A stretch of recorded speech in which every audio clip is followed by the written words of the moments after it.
every vote counts in an election. Even if Mpuuga went alone, he would add something to the NRM, assuming he went. But also don't forget that Mpuuga is a political player. In politics, interests normally are at the forefront.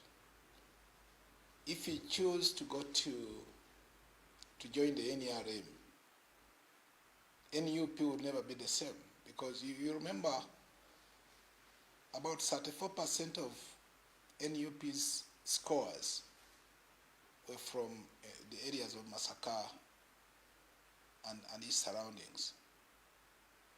So anybody who downplays the value and the proposition of Mpuuga does so at their own peril. That said, let us look at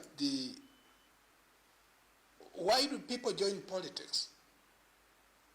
People join politics because they want to get power and to use that power to dispense services. What do you do when that power is far away from you? So working with the NRM would make a sense for Mr. Mpuuga and Mao and anybody.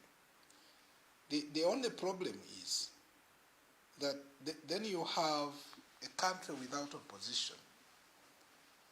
The credit that NRM can ever get should have been its ability to grow political parties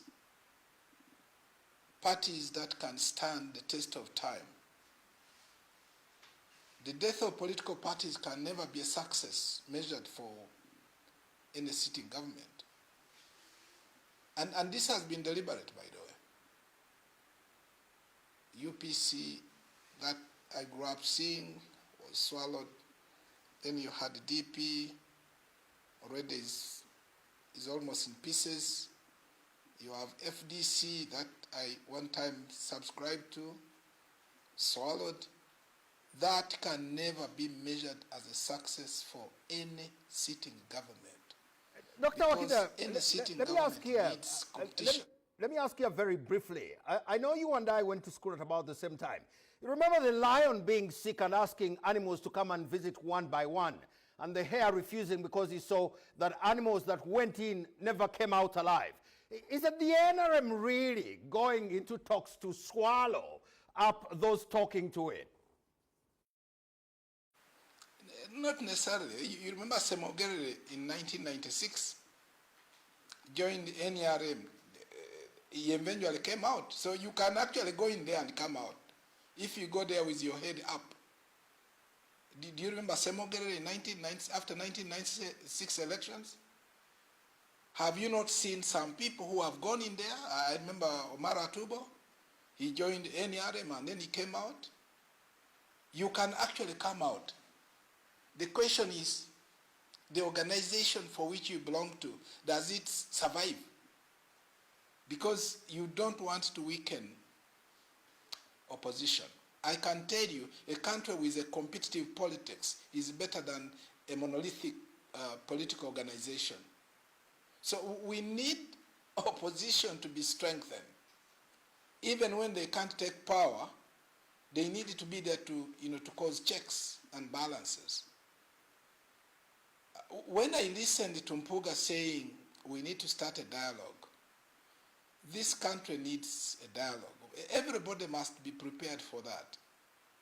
We need to start a discussion of a country that we shall have when all these other people have relinquished. And they are going to do so because you have leaders, the majority of people in government, in the excesses of 75, 78, and 80 years old.